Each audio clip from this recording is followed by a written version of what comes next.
ਪਠਾਨਕੋਟ 'ਚ ਗੁਰੂ ਕਰਤਾਰ ਪੈਲੇਸ ਵਿੱਚ ਪਠਾਨਕੋਟ ਭਾਜਪਾ ਵੱਲੋਂ ਇੱਕ ਸਮਾਰੋਹ ਦਾ ਆਯੋਜਨ ਕਰਵਾਇਆ ਗਿਆ, ਜਿੱਥੇ ਹਲਕਾ ਪਠਾਨਕੋਟ ਤੋਂ ਭਾਜਪਾ ਉਮੀਦਵਾਰ ਅਤੇ ਪੰਜਾਬ ਪ੍ਰਧਾਨ ਅਸ਼ਵਨੀ ਸ਼ਰਮਾ ਖਾਸ ਤੌਰ ਤੇ ਪਹੁੰਚੇ। ਉੱਥੇ ਹੀ ਉਹਨਾਂ ਦੇ ਨਾਲ ਜ਼ਿਲ੍ਹਾ ਪਠਾਨਕੋਟ ਦੀ ਭਾਜਪਾ ਲੀਡਰਸ਼ਿਪ ਵੀ ਮੌਜੂਦ ਰਹੀ। ਇਸ ਸਮਾਗਮ ਵਿੱਚ ਹਲਕਾ ਪਠਾਨਕੋਟ ਦੇ ਲੋਕਾਂ ਦਾ ਇੱਕ ਵੱਡਾ ਇਕੱਠ ਦੇਖਣ ਨੂੰ ਮਿਲਿਆ। ਇਸ ਸਮਾਗਮ ਵਿੱਚ ਕੇਂਦਰੀ ਮੰਤਰੀ ਗਜੇਂਦਰ ਸਿੰਘ ਸ਼ੇਖਾਵਤ ਹਲਕਾ ਪਠਾਨਕੋਟ ਦੇ ਲੋਕਾਂ ਨੂੰ ਸੰਬੋਧਿਤ ਕਰਨ ਲਈ ਪਹੁੰਚੇ, ਜਿੱਥੇ ਗੱਲਬਾਤ ਕਰਦੇ ਹੋਏ ਗਜੇਂਦਰ ਸਿੰਘ ਸ਼ੇਖਾਵਤ ਨੇ ਦੱਸਿਆ ਕਿ ਵੱਖ-ਵੱਖ ਸਿਆਸੀ ਪਾਰਟੀਆਂ ਵੱਲੋਂ ਪੰਜਾਬ ਦੇ ਲੋਕਾਂ ਨਾਲ ਝੂਠੇ ਵਾਅਦੇ ਕਰਕੇ ਲੋਕਾਂ ਨੂੰ ਠੱਗਿਆ ਗਿਆ ਹੈ, ਪਰ ਹੁਣ ਅਜਿਹਾ ਨਹੀਂ ਹੋਣ ਦਿੱਤਾ ਜਾਵੇਗਾ। ਉਹਨਾਂ ਨੇ ਕਿਹਾ ਕਿ ਭਾਰਤੀ ਜਨਤਾ ਪਾਰਟੀ ਪੰਜਾਬ ਦੇ ਵਿਕਾਸ ਲਈ ਇੱਕ ਨਵਾਂ ਮਾਡਲ ਲੈ ਕੇ ਆ ਰਹੀ ਹੈ ਅਤੇ ਵਿਧਾਨ ਸਭਾ ਚੋਣਾਂ ਤੋਂ ਬਾਅਦ ਭਾਰਤੀ ਜਨਤਾ ਪਾर्टी ਦੀ ਸਰਕਾਰ ਆਉਣ ਤੇ ਪੰਜਾਬ ਵਿੱਚ बदलाव देखने को मिलेगा। पठानकोट में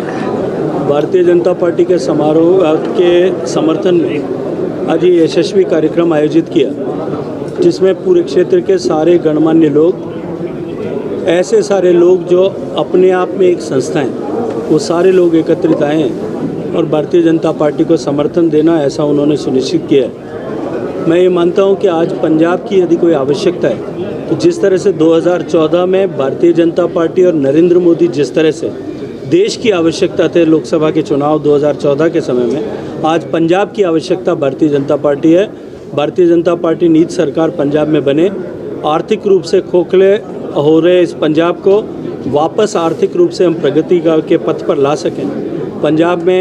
कृषि आधारित उद्योगों की जिस तरह की संभावनाएं, उन संभावनाओं का दोहन करते हुए जो माननीय प्रधानमंत्री जी ने आत्मनिर्भर भारत पैकेज में एग्रो बेस्ड इंडस्ट्रीज़ के लिए जो 1 लाख करोड़ रुपए के अंशदान की अनुदान की बात की थी,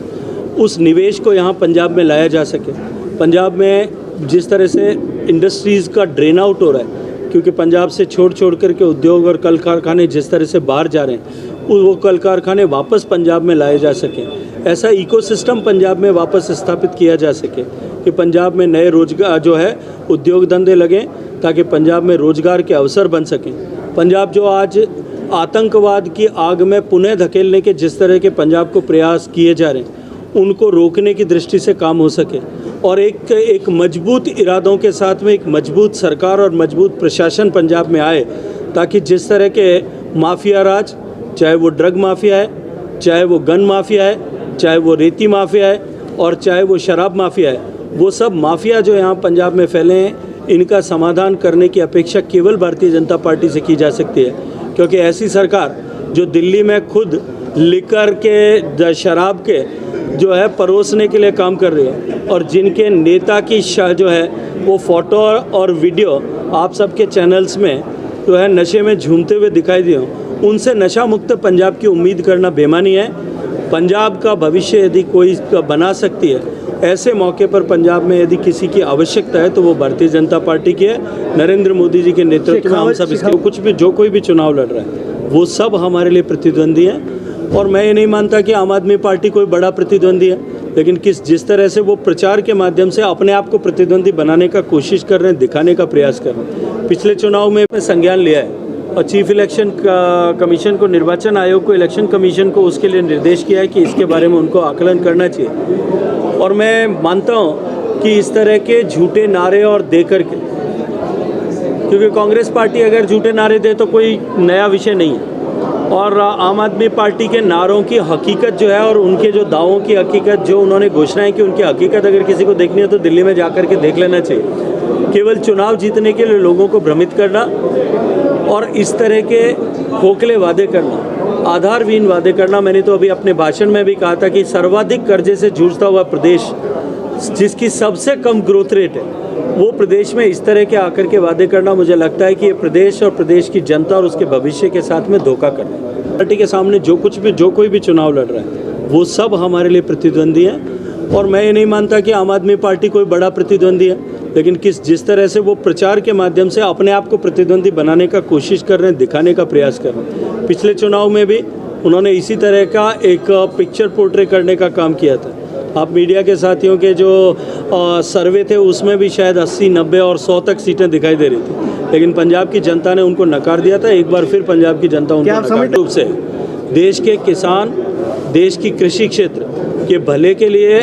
अगर किसी एक सरकार ने सर्वाधिक काम किया और सर्वांगीण काम किया, वो नरेंद्र मोदी जी की सरकार ने किया है। और ये मैं नहीं कहता, जो किसान आंदोलनों के समय में या किसान की राजनीति करने वाला या कृषि क्षेत्र में काम करने वाला हर एक एक्टिविस्ट जिसका नाम लेता है वो डॉक्टर स्वामीनाथन, उन्होंने खुद ने अखबार में लेख लिख करके ये कहा कि सबसे ज़्यादा काम अगर किसी ने किया है, सबसे ज़्यादा सकारात्मक निर्णय किसी ने किया है, सॉइल हेल्थ कार्ड से लेकर के प्रधानमंत्री कृषि सम्मान जो है किसान सम्मान निधि तक, किसानों के कल्याण के लिए जितनी योजनाएं और जितनी आवश्यकताओं की पूर्ति के लिए काम देश की सरकार ने नरेंद्र मोदी जी के नेतृत्व में किए हैं। भारतीय जनता पार्टी में ये परंपरा नहीं है कि हम चुनाव से पहले मुख्यमंत्री डिक्लेयर करें।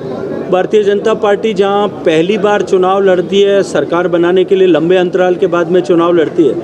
वहां हमेशा ही हम विधायक दल चुनाव के बाद में अपना नेता चुने और उसको पार्लियामेंट्री बोर्ड जो हमारी सुप्रीम अथॉरिटी है वो उसके ऊपर मोहर लगाए। ये परंपरा है। क्योंकि आपने देखा होगा जब हम उत्तर प्रदेश में चुनाव लड़ रहे थे 25 साल बाद में पिछले चुनाव के समय, तो अब हमने मुख्यमंत्री का चेहरा नहीं डिक्लेयर किया था। किसी ने कल्पना नहीं की थी कि योगी आदित्यनाथ भारतीय जनता पार्टी के मुख्यमंत्री चेहरा होंगे।